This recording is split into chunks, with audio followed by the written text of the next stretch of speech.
My other two videos on spoken shortcuts in everyday French continue to be popular, so here's another 3 to quench your thirst for them and be able to understand the natives. Allez, c'est parti! If you haven't come here from either part 1 or part 2, then je m'appelle Alex and I teach you the everyday French, or le français de tous les jours, from my perspective as a self-taught French speaker living here in France. Subscribe if you like what you see. Alors, first up, there is the pronunciation of petit and petite. In everyday spoken French, then petit and petite end up sounding more like petit and petite, where that first E is elided or hidden or really shortened as if it were not there in the first place. It's so common that it often makes its way into names of restaurants, cafes, books, as we can see here when I did a quick search on Google Images for the term P''TIT, which is how you often see the shortened form written. We see a restaurant in Paris called Le Petit Troquet, we see a book called Petit Cousu, and a cheese called Petit Basque. And this is all because this spoken form of petit, and the same happens with petite, are so common that the creators, the owners, the authors want their products or their businesses to relate to everyday customers. It can be quite hard to pronounce the petit instead of petit, but don't worry, the main thing is that you identify this sound from natives so you can be more involved in the conversation. And little by little, you'll start being able to make the sound yourself. Sometimes it's even easier for French mouths just to basically drop the P and the E all together and say things like mon petit frère for mon petit frère, my little brother. They will say mon petit frère. Some natives might argue that they are saying the P, it's just that they're speaking so fast you can't hear them, but for all intents and purposes, it's not there, it's not reaching your ears, and you know why, because they're saying mon petit frère, but at least you know what they're saying. Another more out there but quick example is the popular drink that is called tiponche, which comes from the words petit and punch. The word punch from English they call ponche. Although this name apparently comes from Creole, hence the sort of mix of French and English, it's that same contraction of petit to tiponche. And this is a great example that is in French culture today. Ensuite, we have the example of autre, which means other, in case you weren't sure.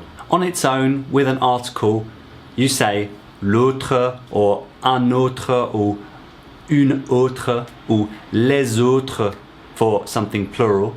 You pronounce the whole thing, or as much as you do in French. That is to say, the ending, you pronounce the tre.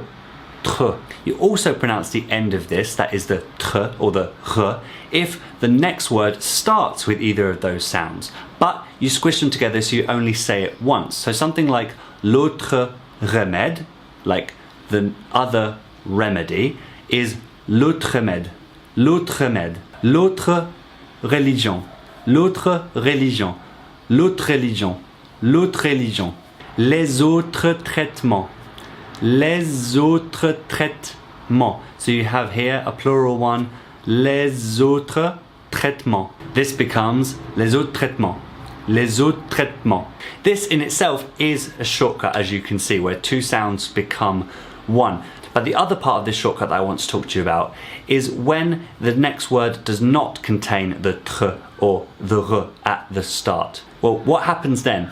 Well, the tr or the r at the end of autre disappears. For example, l'autre bar becomes l'autre bar, l'autre bar, l'autre bar, l'autre fille, l'autre jour, l'autre jour, les autres parties, les autres parties.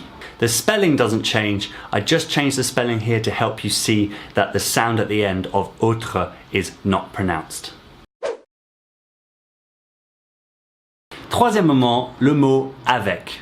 I'm not sure why, but for some reason in daily life, in daily conversation, the letter V is not pronounced. I feel like it still has an impact on how they pronounce the other two letters afterwards, but in itself the word ends up being pronounced something like avec, avec, As usual, it's better understood in some examples. Oui, je suis avec les filles becomes something like oui, je suis avec les filles.